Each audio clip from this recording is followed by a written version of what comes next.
Hi guys, you're welcome to this special highlight of the first US presidential debate between former President Donald Trump and Vice President Kamala Harris that took place at the ABC studios in Pennsylvania. So for all of us who have been following up this news, many of us have doubted that this debate will ever take place because there have been controversy over the debate rules.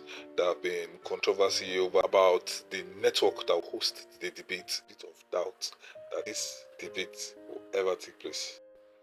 So in this video, we're going to watch the debate between Trump and Kamala Harris. So I'll be showing you some of the major highlights of the debate. Guys, if this is your first time on this channel, I would like you to like and subscribe. Help make this channel grow. Thanks for doing that. So without wasting much time, let us dive into the video. Now welcome the candidates to the stage, Vice President Kamala Harris and President Donald Trump.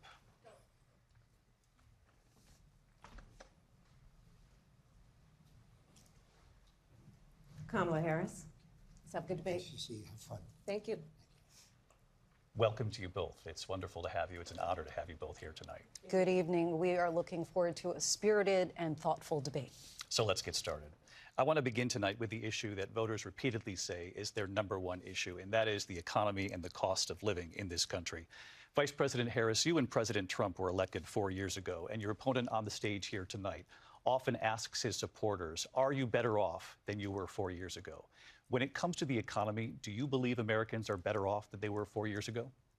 So I was raised as a middle-class kid, and I am actually the only person on this stage who has a plan that is about lifting up the middle class and working people of America. I believe in the ambition, the aspirations, the dreams of the American people. And that is why I imagine and have actually a plan to build what I call an opportunity economy. Because here's the thing. We know that we have a shortage of homes and housing, and the cost of housing is too expensive for far too many people.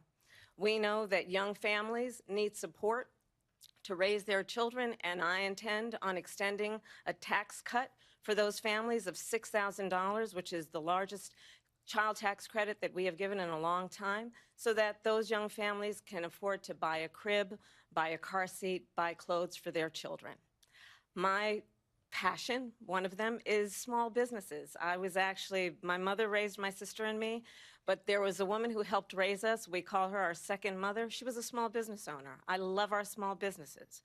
My plan is to give a $50,000 tax deduction to start up small businesses, knowing they are part of the backbone of America's economy. My opponent, on the other hand, his plan is to do what he has done before, which is to provide a tax cut for billionaires and big corporations, which will result in $5 trillion to America's deficit.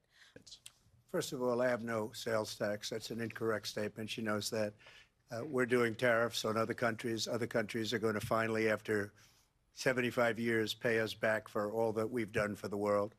And the tariff will be substantial in some cases. I took in billions and billions of dollars, as you know, from China. In fact, they never took the tariff off because it was so much money they can't. It would totally destroy everything that they've set out to do. They're taking in billions of dollars from China and other places. They've left the tariffs on. When I had it, I had tariffs, and yet I had no inflation.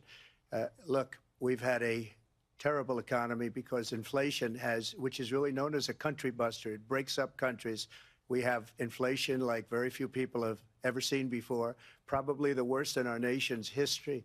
We were at 21%, but that's being generous because many things are 50, 60, 70, and 80% higher than they were just a few years ago. This has been a disaster for people, for the middle class, but for every class. Let's talk about what Donald Trump left us. Donald Trump left us the worst unemployment since the Great Depression.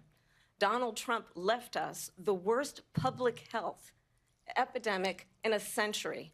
Donald Trump left us the worst attack on our democracy since the Civil War.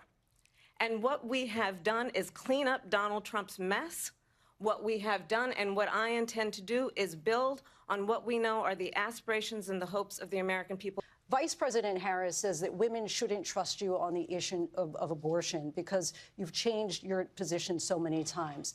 Therefore, why should they trust you? Well, the reason I'm doing that vote is because the plan is, as you know, the vote is, they have abortion in the 9th month.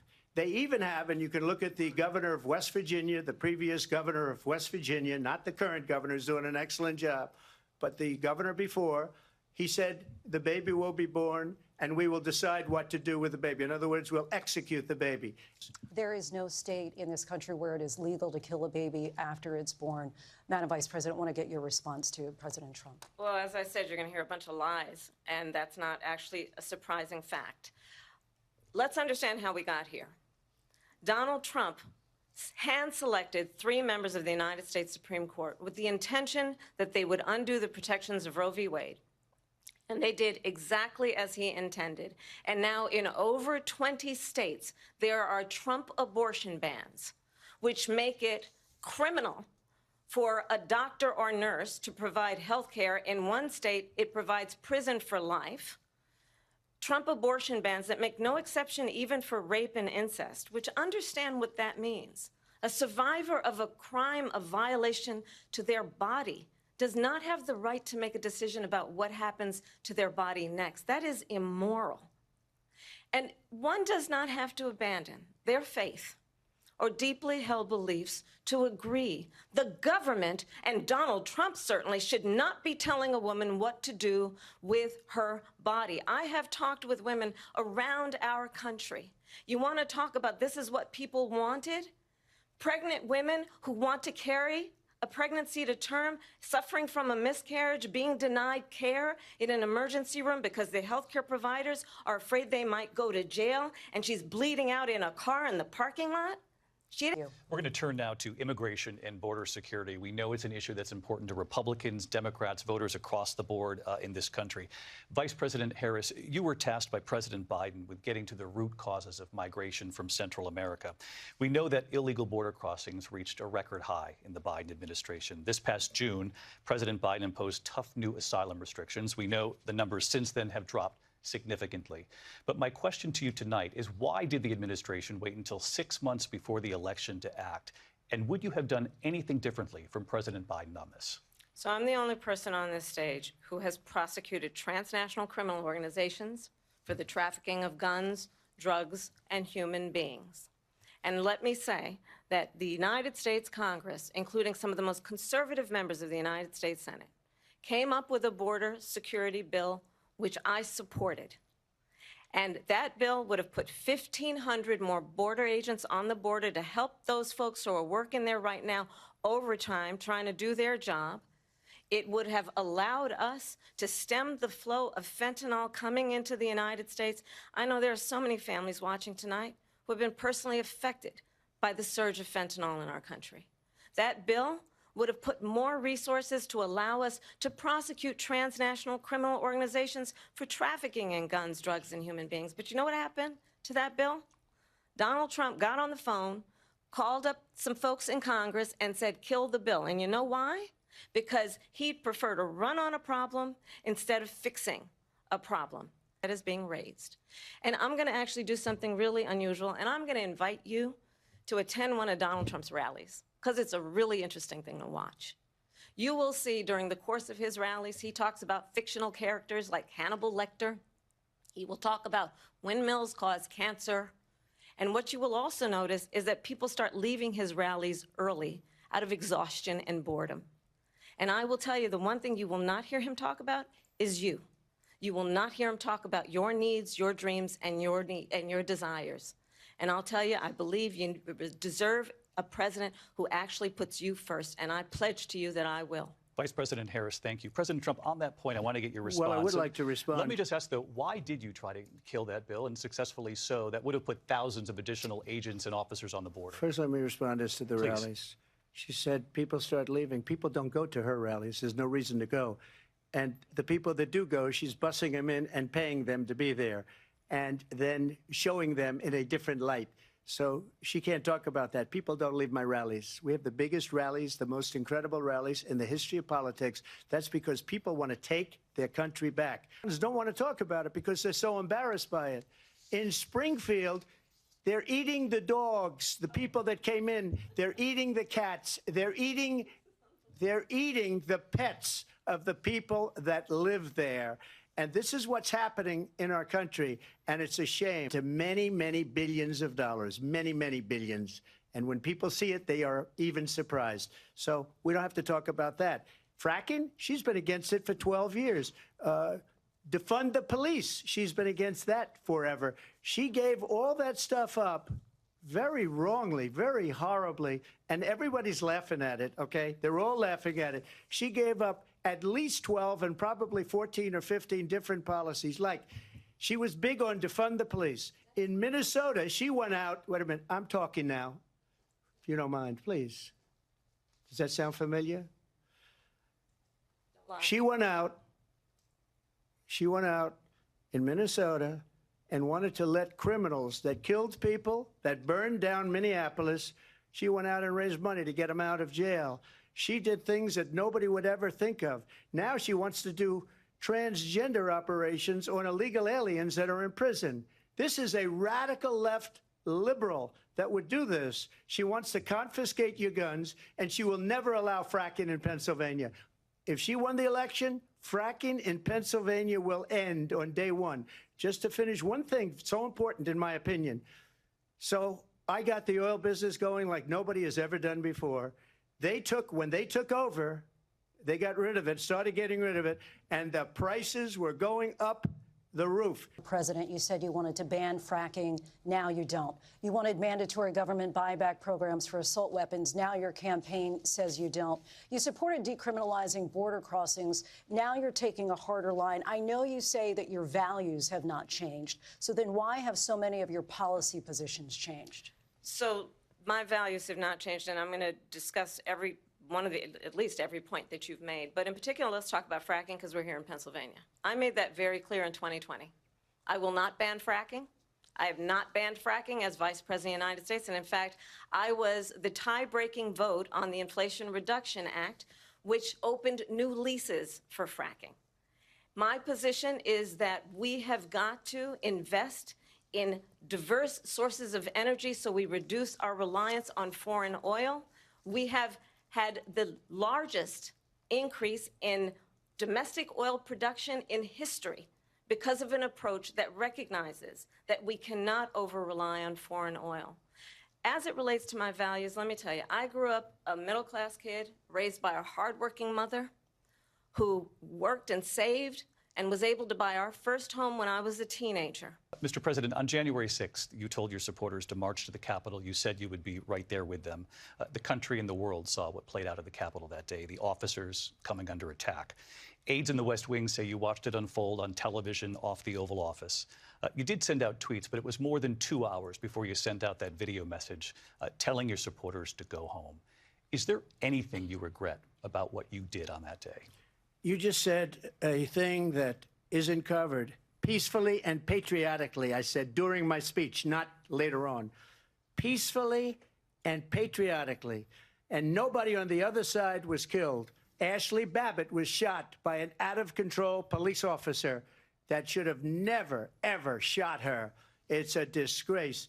But we didn't do this group of people that have been treated so badly. I ask, what about all the people that are pouring into our country and killing people that she allowed to pour in? She was the border czar. Remember that. She was the border czar. Is there anything you regret about what you did on that day? You just said a thing that isn't covered. Peacefully and patriotically, I said during my speech, not later on. Peacefully and patriotically. And nobody on the other side was killed. Ashley Babbitt was shot by an out-of-control police officer that should have never, ever shot her. It's a disgrace. But we didn't do this group of people that have been treated so badly. I ask, what about all the people that are pouring into our country and killing people that she allowed to pour in? She was the border czar. Remember that. She was the border czar. She doesn't want to be called the border czar because she's embarrassed by the border. In fact, she said at the beginning, "Oh, I'm surprised you're not talking about the border yet." That's because she knows what a bad job they've done. But I do want Vice President Harris to respond here. I was at the Capitol on January 6th. I was the vice president-elect. I was also an acting senator. I was there. And on that day, the President of the United States incited a violent mob to attack our nation's capital, to desecrate our nation's capital. On that day, 140 law enforcement officers were injured, and some died. And understand, the former president has been indicted and impeached for exactly that reason. But this is not an isolated situation. Let's remember Charlottesville, where there was a mob of people carrying tiki torches, spewing anti-Semitic hate. And what did the president then at the time say? There were fine people on each side. Let's remember that when it came to the Proud Boys, a militia, the president said, the former president said, stand back and stand by. I want to turn to the war in Ukraine. We're now 2.5 years into this conflict. Mr. President, it has been the position of the Biden administration that we must defend Ukraine from Russia, from Vladimir Putin, to defend their sovereignty, their democracy, that it's in America's best interest to do so, arguing that if Putin wins, he may be emboldened to move even further into other countries. You have said you would solve this war in 24 hours. You said so just before the break tonight. How exactly would you do that? And I want to ask you a very simple question tonight. Do you want Ukraine to win this war? I want the war to stop. I want to save lives that are being uselessly, people being killed by the millions. It's the millions. It's so much worse than the numbers that you're getting, which are fake numbers. President Harris, I want to get your thoughts on support for Ukraine in this moment, but also as commander-in-chief, if elected, how would you deal with Vladimir Putin, and would it be any different from what we're seeing from President Biden? Well, first of all, it's important to remind the former president you're not running against Joe Biden, you're running against me. I believe the reason that Donald Trump says that this war would be over within 24 hours is because he would just give it up. And that's not who we are as Americans. Let's understand what happened here. I actually met with Zelensky a few days before Russia invaded, tried through force to change territorial boundaries, to defy one of the most important international rules and norms, which is the importance of sovereignty and territorial integrity. And I met with President Zelensky. I shared with him American intelligence about how he could defend himself. Days later, I went to NATO's eastern flank, to Poland and Romania. And through the work that I and others did, we brought 50 countries together to support Ukraine in its righteous defense. And because of our support, because of the air defense, the ammunition, the artillery, the javelins, the Abrams tanks that we have provided, Ukraine stands as an independent and free country. Thank you. I want to turn to Afghanistan. It came up in the first hour of the debate, and we witnessed a poignant moment today on Capitol Hill, honoring the soldiers who died in the chaotic withdrawal from Afghanistan. I do want to ask the Vice President, do you believe you bear any responsibility in the way that withdrawal played out? Well, I will tell you, I agreed with President Biden's decision to pull out of Afghanistan. 4 presidents said they would, and Joe Biden did.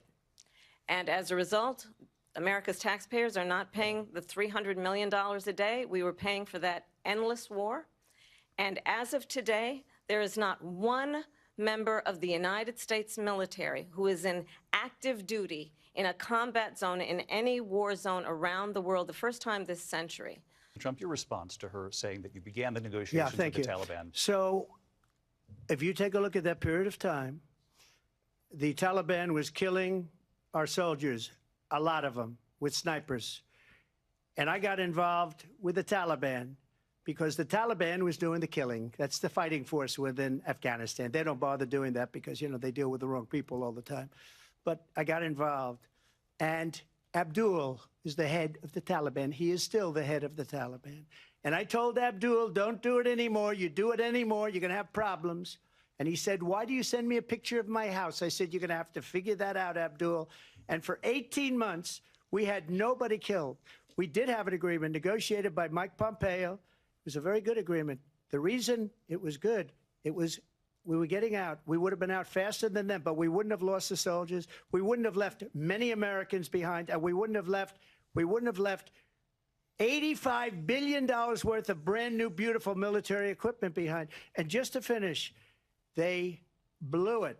What he has President said Trump, this is multiple now times. your Yes. third time running for president. You have long vowed to repeal and replace the Affordable Care Act, also known as Obamacare. You have failed to accomplish that. You now say you're going to keep Obamacare, quote, unless we can do something much better. Last month, you said, quote, we're working on it. So tonight, 9 years after you first started running, do you have a plan, and can you tell us what it is? Obamacare was lousy health care, always was. It's not very good today. And what I said, that if we come up with something, and we are working on things, we're going to do it and we're going to replace it. But remember this, I inherited Obamacare because Democrats wouldn't change it. They wouldn't vote for it.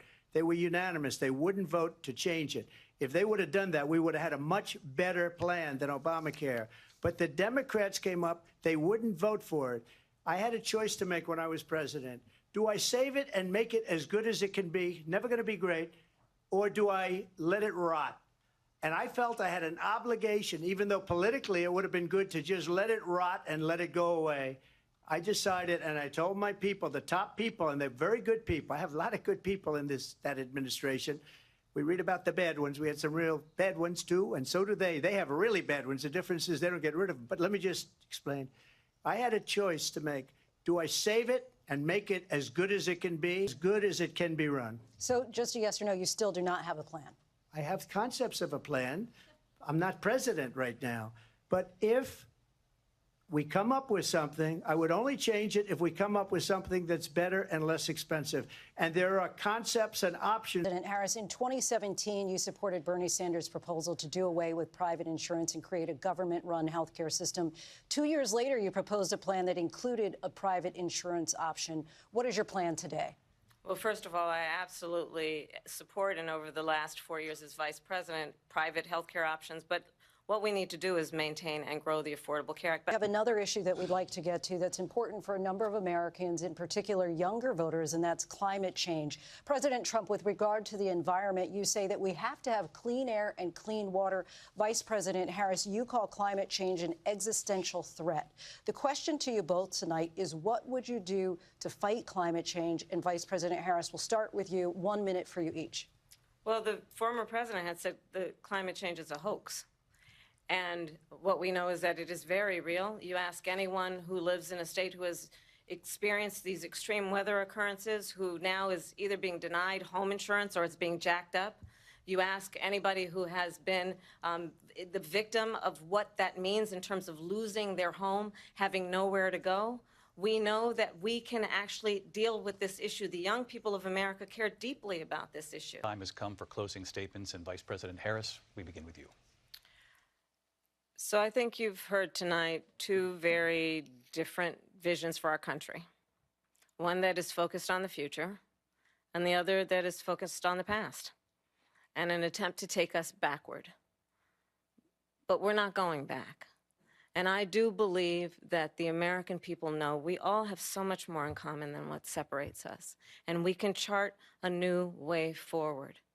And a vision of that includes having a plan, understanding the aspirations, the dreams, the hopes, the ambition of the American people, which is why I intend to create an opportunity economy, investing in small businesses, in new families, in what we can do around protecting seniors, what we can do that is about giving hardworking folks a break and bringing down the cost of living.